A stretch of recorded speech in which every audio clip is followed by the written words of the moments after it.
আমার সকল প্রিয় শ্রোতা বন্ধুদের জানাচ্ছি আমন্ত্রণ। নিশ্চয়ই সবাই ভালো আছেন। আমি অপরাজিতা।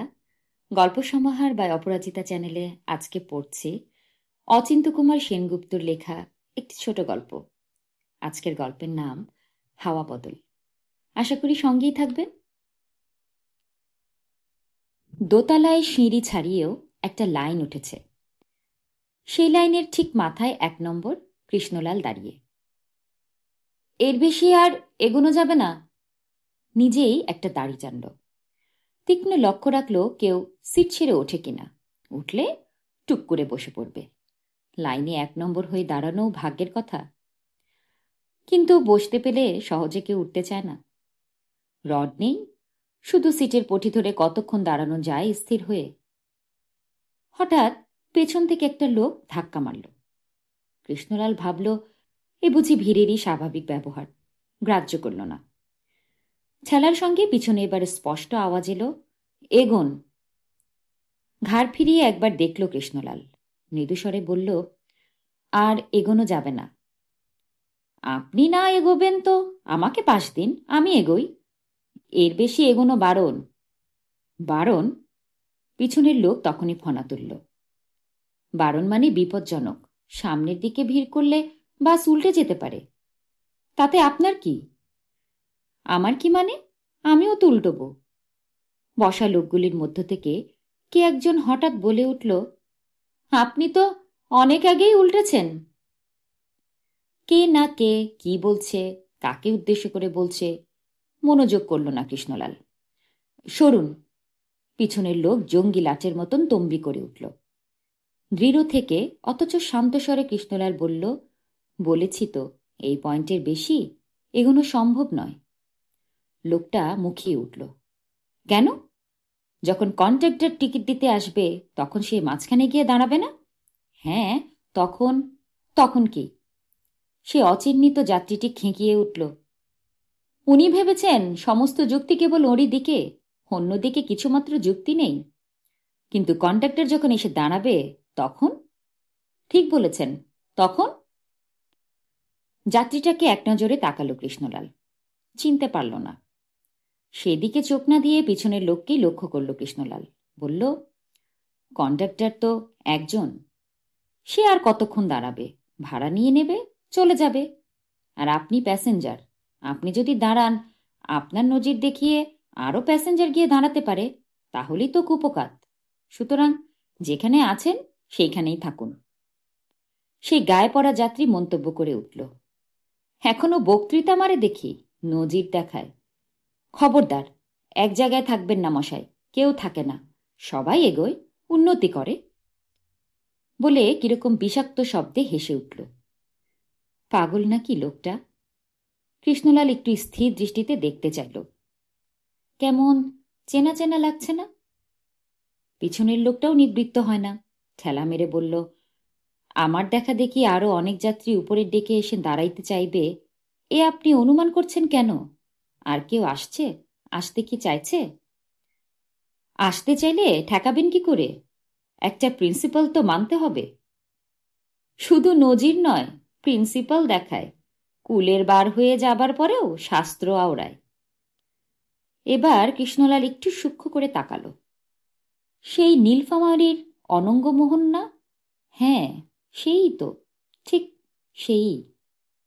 মনে পড়ছে, তার কোর্টের আমলা ছিল। আদালত সংক্রান্ত কি জঘন্য একটা ব্যাপারে তার বিরুদ্ধে প্রসিডিং হয়। ঘোরতর শাস্তি হতে পারত, শুধু নিচের পোস্টে নামিয়ে দিয়েই রেহাই দেওয়া হয়। চাকরিটা যে গেল না তার জন্য কৃতজ্ঞতা তো নেই, নামিয়ে যে দেওয়া হয়েছে এটাই তার কাছে নিদারুণ অবিচার। সে তো কত যুগ আগের কথা। সে রামও নেই, রাবণও নেই, আর সোনার লঙ্কা তো কবে পুড়ে ঝুরে শেষ হয়ে গিয়েছে। পিছনের লোক আবার ঠেলা মারল।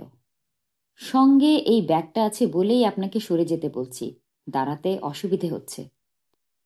এমনি শুধু হাতেই লোকে উঠতে পারে না, আপনার আবার ব্যাগ। ব্যাগ নিয়ে ওঠে কে মশাই? সেই বসা লোকটা আবার তোড়পে উঠল তার সিট থেকে। ব্যাগ নিয়ে ওঠা যাবে না। ব্যাগ নিয়ে ওঠা যাবে না এ কথা কোথায় আছে? ব্যাগ নিয়ে কোনো কথা হয় সে কন্ডাক্টর কইবে। উনি কে? বেশ করেছেন, ব্যাগ নিয়ে উঠেছেন। সত্যি অসুবিধে হচ্ছে। পিছনের লোক আবার ঠেলা মারল। অসুবিধে হচ্ছে এগিয়ে গিয়ে দাঁড়ালে কি সুরাহার হবে প্রশ্ন তুলতে পারত কৃষ্ণলাল, কিন্তু যেহেতু লোকটার সুর একটু মৃদু হয়েছে, কৃষ্ণলালও নরম হলো। বলল, আপনার যখন অসুবিধে হচ্ছে তখন আপনাকে এগোতে দিতে পারি, কিন্তু এক শর্তে। কি? সমস্ত বাস প্রায় একসঙ্গে কৃষ্ণলালের দিকে তাকালো। সিট খালি হলে আমি প্রথমে গিয়ে বসব। কোন আইনে? সেই বসা লোকটা আবার হুমকে উঠল। আচ্ছা, ও লোকটা কি তবে বাগেরহাটের জগেশ্বর, যে আস্ত একটা 10 টাকার নোট খেয়ে ফেলে দেখিয়ে দিয়েছিল কাকে বলে ঘুষ খাওয়া? কৃষ্ণলাল সেদিকে আর দৃকপাত করল না। বলল, আমি সকলের আগে উঠেছি, লাইনে আমি 1 নম্বর, সুতরাং খালি সিটে আমারই প্রথম অধিকার। অধিকার? শুনুন শুনুন সবাই, দুর্ভিক্ষের দেশে অধিকার। একটা বাসে 1 জাহাজ লোক উঠেছে, তাতে কিনা প্রায়োরিটি? দ্বিতীয়ত আমি বৃদ্ধ, কৃষ্ণলাল জোর দিয়ে বলল। শুনুন, ব্যাগ নিয়ে বাসে ওঠা যদি অপরাধ হয়, তাহলে বৃত্তদ্য নিয়েও ওঠাও অপরাধ। কেন? গাড়ি গেল কোথায়? সেই আদ্যিকালের বদ্যিবুড়ো লাজ্জর যেটা ছিল। কৃষ্ণলাল এবার অনঙ্গমোহন না জগেশ্বরের দিকে না তাকিয়ে পারল না। বলল, আচ্ছা, আপনাকে তো আমি কিছু বলছি না, আপনি তৃতীয় পক্ষ। পক্ষ? শুনুন, এখানেও পক্ষ দোষ। Misjoinder of parties. বলি, সবই তো গেছে, কোট গেছে, গাউন গেছে, ব্যান্ড গেছে, প্যান্ট গেছে, আদালতি মেজাজটা এখনো যায়নি কেন?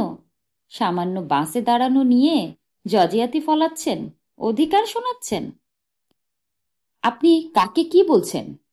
কৃষ্ণলাল আকাশ পড়ার মতো মুখ করল। ঠিক লোককেই বলছি। আপনার ভুল হয়েছে। ভুল হবে কেন? আপনি সেই জজ কেষ্টলাল না? নিষ্প্রভ মুখে কৃষ্ণলাল উদাসীনের মতো হাসল। কাকে যে কি বলেন তার তো কোনো ঠিক নেই। আমি কেষ্টবিষ্টু কেউ নই। তা তো নয়, তবে ডিস্ট্রিক্টে যখন ছিলেন ভাব দেখাতেন যেন হাতে মাথা কাটতে পারেন। কেন, আমাকে চিনতে পারছেন না? বাহ, আপনাকে আমি কি করে চিনব? খুব চিনবেন।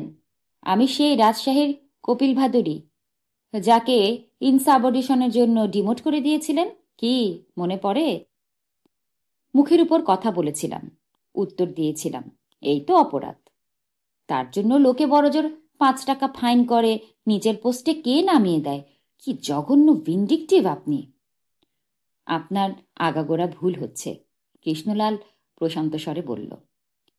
কিন্তু এখন আপনি কি করতে পারেন? ইনসাবঅর্ডিনেশন, অবাধ্যতা। এখন আপনাকে 2টো বুড়ো আঙ্গুল দেখালেও কিচ্ছু করতে পারেন না। দেখুন, আমি তো আপনার সঙ্গে কোনো বচসা করিনি।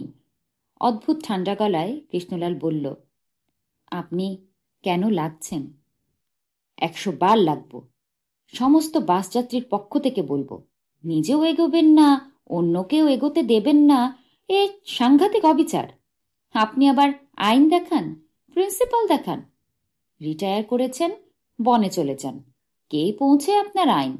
আইনের ব্যাখ্যা করে 2 পৃষ্ঠা লাই রেখে দেন না, ঠোঙার কাগজের দরেও বিকোবে না। বাসের আর সব লোক কেউ শুনছে, কেউ হাসছে, কেউ মজা দেখছে। কোন পক্ষ নেবে কিনা, কেউ কোনো পক্ষ নিলে অসুবিধে হবে কিনা, সেই আঁচ করছে। কৃষ্ণলাল পাল্টা কি বলে তারই অপেক্ষা করছে। কৃষ্ণলাল চুপ করে রইল, স্তব্ধতায় সম্ভ্রান্ত। শুধু পিছনের লোকটা যে এগোতে পারেনি, আটকে আছে, এই শুধু শান্তি। কিন্তু শান্তি কখনো স্থায়ী নয়। পিছনের লোক আবার ধাক্কা মারল। সরুন! কৃষ্ণলাল পাথর হয়ে রইল। এই আমি আমার সিট ছেড়ে দিচ্ছি। কপিল উঠে পড়ল। পিছনের সেই ব্যাগওয়ালা ঠেলা মারা লোকটাকে লক্ষ্য করে বলল, আপনি আসুন, আপনি এসে বসুন, আমার সিট আমি আপনাকে দিয়ে যাব। কৃষ্ণলাল পাশ দিল। পাশ না দিয়ে উপায়ও নেই, নিজে বসবার জন্য এগুলে কপিলই আবার পরিত্যক্ত সিটে বসে পড়ে তাকে ঠেকাবে, সেটাতে আরও অপদস্থ দেখাবে। পিছনের লোক সহজে এগিয়ে গিয়ে বসল, আর কপিল দাঁড়িয়ে রইল। নিজের নাক কেটে পরের যাত্রীভঙ্গের আনন্দে হাসতেও লাগল। কি, এটা ইনসাবর্ডিনেশন হলো? কিন্তু আজ আর কি করতে পারেন আপনি? কোনো ক্ষমতা আছে? মুখ তুড়ে দিলেও কিছু করতে পারেন না। সেই সিল নেই, মোহর নেই, দস্তখত নেই। মুখের কাছে এসে আঙুল নাড়ল কপিল। কিচ্ছু নেই, এই তো দাঁড়িয়ে আছি ডেকের উপর। কি প্রসিডিং করবেন?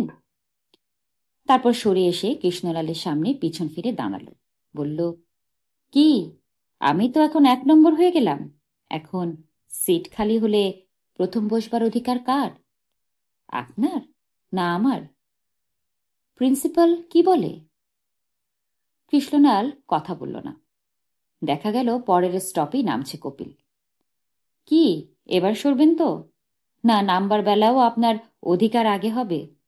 অধিকার? অধিকার না ঘোড়ার ডিম। যে রিটায়ার করেছে তার সমস্ত অধিকারটাও রিটায়ার করেছে। তার ভদ্রতা, শালীনতা সবই রিটায়ার করেছে। নইলে বাসে উঠে প্যাসেঞ্জারের সঙ্গে ঝগড়া করে, বলে ইনসাবর্ডিনেশন। ক্ষমতা নেই, কিন্তু আস্ফালন আছে। পিছু পিছু কৃষ্ণলালও নেমে পড়েছে বাস থেকে। তারও স্টপেজ বুঝি এখানে। নামতে নামতে চশমাটা খুলে নিয়ে পকেটে পড়েছে। আর নেমে পড়েই কপিলের গলার কাছেকার জামার খানিকটা বাঁ হাতে মুঠ করে চেপে ধরে ডান হাতে তার মুখে প্রবল ঘুষি মেরে বসল। বলল, আমার সব গেছে। কোট গেছে, গাউন গেছে, পায়ের ফিতে বাঁধা জুতো গেছে, সহ্য করার ক্ষমতাও গেছে। ভদ্রতা, শালীনতা, সংযম, সম্ভ্রম সব গেছে, কিন্তু এখনো মনুষ্যত্বটুকু যায়নি। বলছে আর চালিয়ে যাচ্ছে ঘুষি। তোমার সেদিনের শাস্তি সম্পূর্ণ হয়নি, এটা বাকি ছিল। মার মার, পকেট মার, পকেট মার। জনতা রুখে উঠল। প্রথমে যে মার খায় জনতার চোখে সেই চোর, সেই অপরাধী বলে চিহ্নিত হয়। তাই জনতাও চাঁদা করে হাত মেলালো। অগত্যা গালাগাল দিতে লাগলো কপিল। রাগে চণ্ডাল হতে বাধা নেই। কৃষ্ণলালের মনে হলো সেও ইচ্ছে করলে প্রচুর খিস্তি দিতে পারে, কিন্তু দেখল দরকার নেই। যে মারে সে হারে না। যাত্রীরা অনেকে নেমে পড়ল। কেউ কেউ বলল, ভদ্রলোক চড়বেন না তো কি? নিরীহ বুড়ো মানুষ, গোবেচারা, বাসের প্যাসেঞ্জার, তাকে বলে কিনা সাহেব, জজ সাহেব। কৃষ্ণলালও হাসল। ভাবল, জীবনে কিছুই যায় না, শুধু হাওয়া বদল হয়। তার জীবনেও আবার হাওয়া বদল হবে। আদালতের শালু দিয়ে মোড়া ইজলাসেই এতদিন বসে এসেছে, এবার জানবে কাকে বলে আসামি হয়ে কাঠগড়ায় দাঁড়ানো। এতক্ষণ পড়ছিলাম অচিন্ত্যকুমার সেনগুপ্তর লেখা অসম্ভব চমৎকার সুন্দর একটি ছোট গল্প, হাওয়া বদল। আশা করি সঙ্গেই ছিলেন সবাই, এবং আগামীতেও সঙ্গেই থাকবেন। ভালো থাকবেন সবাই, শরীর এবং মনের যত্ন নেবেন।